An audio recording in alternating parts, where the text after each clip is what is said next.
मैं डॉक्टर रेशमा, प्रवक्ता प्रसूति तंत्र स्त्री रोग विभाग, राजकीय आयुर्वेद कॉलेज चिकित्सालय लखनऊ से आयु संवाद में आप सभी का हार्दिक अभिनंदन करती हूँ। इसी के साथ में धन्यवाद देना चाहती हूँ उत्तर प्रदेश के माननीय मुख्यमंत्री जी का, माननीय आयुष मंत्री जी का, विशेष सचिव जी का, निदेशक जी का तथा हमारे कॉलेज के प्रधानाचार्य जी का, जिन्होंने आप सभी के सामने अपनी बात रखने का अवसर प्रदान किया। जैसे कि आप सभी जानते हैं, सितंबर माह को पोषण माह के रूप में मनाया जाता है।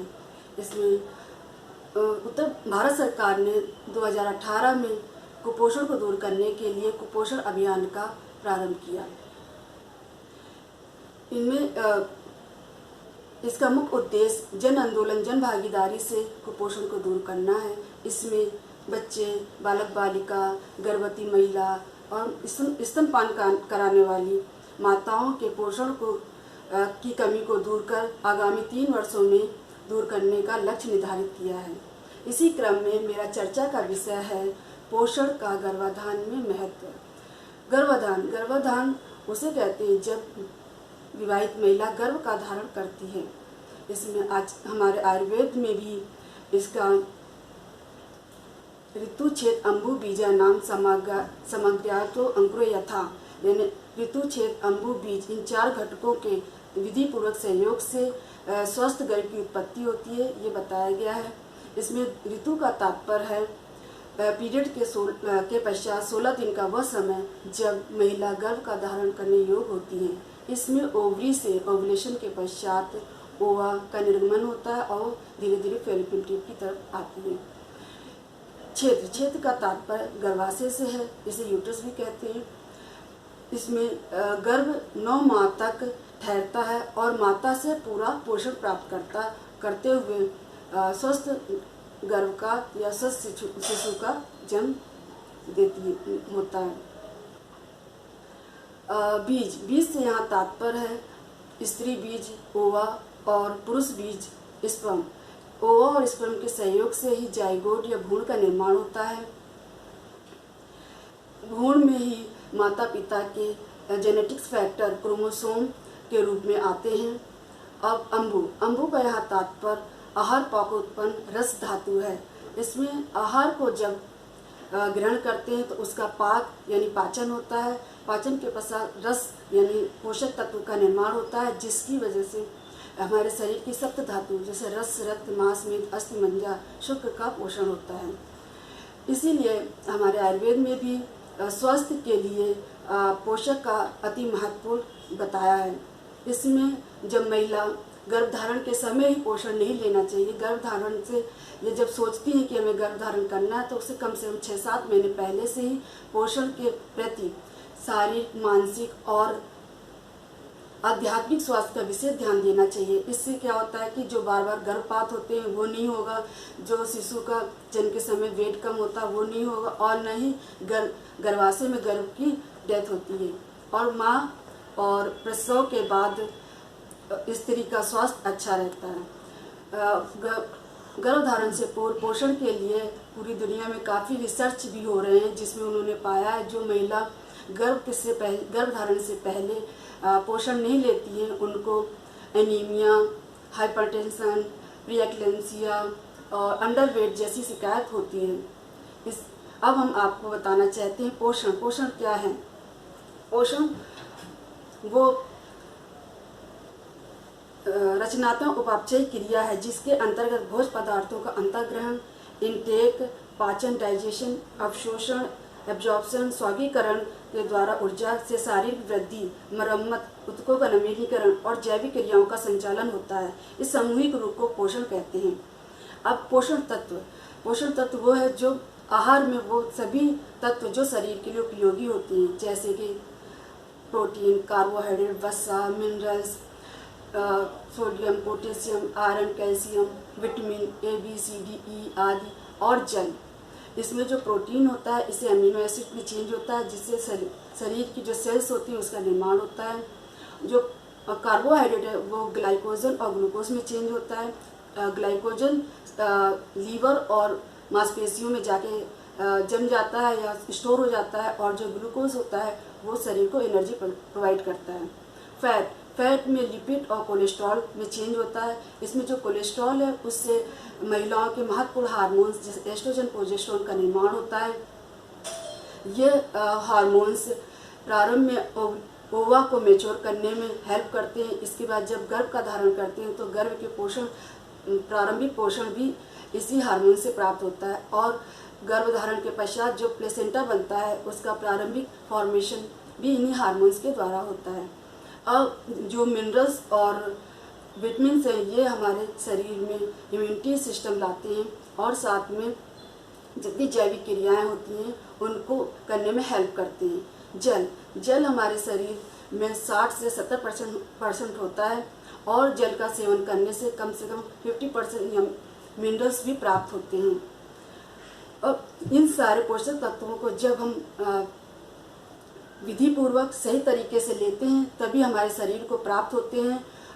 इसी में हमारे आयुर्वेद में भी कहा गया है कि यदि हम पोषक तत्वों को समय से और विधि पूर्वक लेते हैं तो ये हमारे स्वास्थ्य को बनाते हैं और यदि इसे अविधि से लेते हैं तो ये हमारे साथ रोग उत्पन्न करते हैं और मृत्यु भी होने का कारण भी बनते हैं।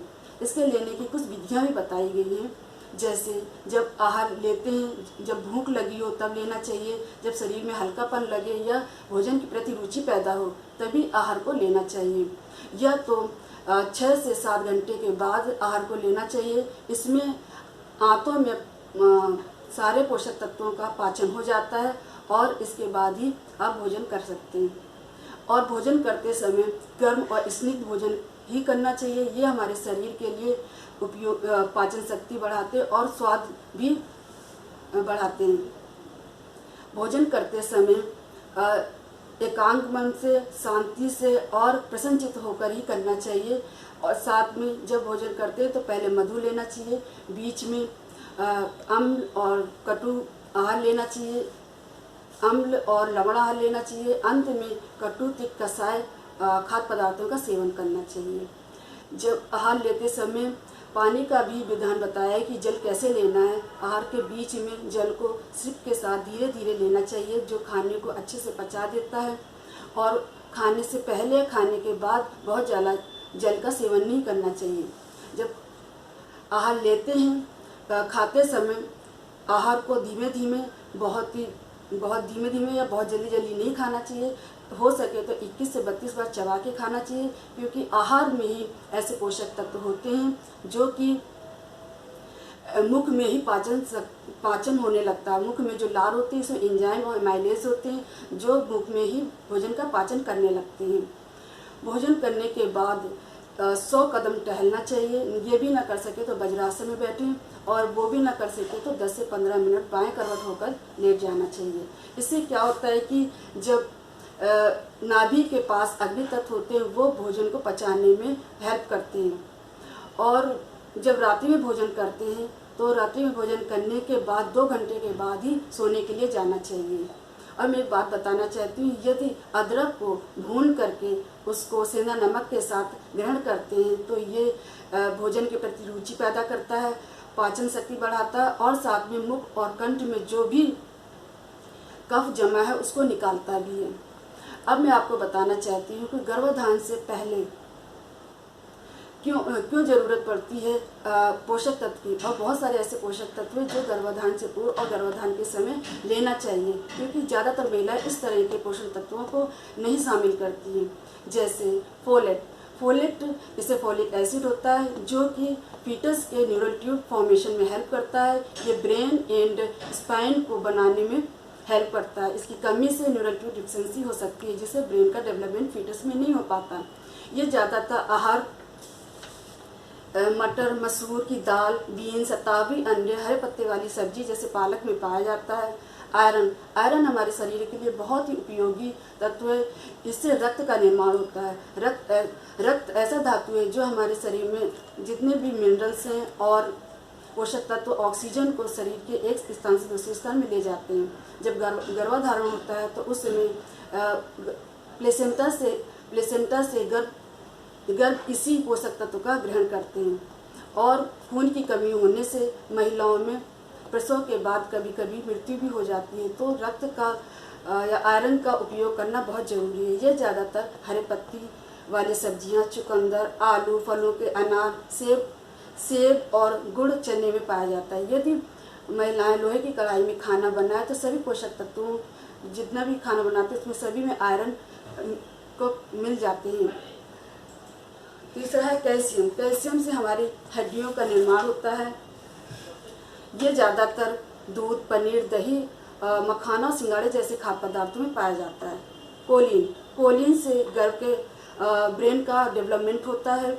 ये ज़्यादातर मीट, मछली, अंडे, दाल, हरे पत्ते वाली सब्जियों में पाया जाता है। जिंक से प्लेसेंटा का प्रॉपर फॉर्मेशन होता है और गर्भ का विकास होता है। ये भी बहुत इम्पोर्टेंट खाद्य पदार्थ है जो हमें लेना चाहिए, जैसे मीट, मछली, चना, दालें, मटर, मसूर की दाल, दूध आदि। विटामिन सी जितने भी आयरन तत्व लेते हैं वो एब्जॉर्प्शन में हेल्प करते हैं। ये ज़्यादातर खट्टे फलों में पाया जाता है, जैसे अनार, संतरा, मौसमी, अनानास, और इसके अलावा टमाटर, लाल मिर्च में भी विटामिन सी प्रचुर मात्रा में पाया जाता है। विटामिन डी ये हड्डियों का कैल्शियम को एब्जॉर्ब करने में मदद करती हैं। ये ज़्यादातर सूर्य की किरणों में पाया जाता है। इसके अलावा खाद्य पदार्थ ऐसे हैं जैसे दूध, दही, अंडे की पीली जर्दियों में भी विटामिन डी प्रचुर मात्रा में पाया जाता है। प्रोटीन से हमारे शरीर का निर्माण होता है। ये दालें, गेहूँ, मशरूम, काजू, मीट, अंडे आदि खाद्य पदार्थों में पाया जाता है। कार्बोहाइड्रेट ये प्राथमिक ऊर्जा इसी से प्राप्त होती है। ये ज़्यादातर चावल, गेहूँ, ज्वार, बाजरा, शकरकंदी, आलू, केला, आम जैसे खाद्य पदार्थों में पाया जाता है। फैट तेल, घी, वसा, तिल और अलसी जैसे पदार्थों में पाया जाता है। इस तरह सारे पोषक तत्व जितने भी हैं उनको विधि पूर्वक सही समय से लेते हैं तो संतुलित लेने से जो पोषक तत्व हमारे शरीर में लगते हैं और शरीर में स्टोर हो जाते हैं, जिससे गर्भवती महिला के प्रसव के दौरान किसी भी डिफिशियंसी नहीं होती और शिशु स्वस्थ पैदा होता है। अपने शब्दों को यही विराम देते हुए धन्यवाद।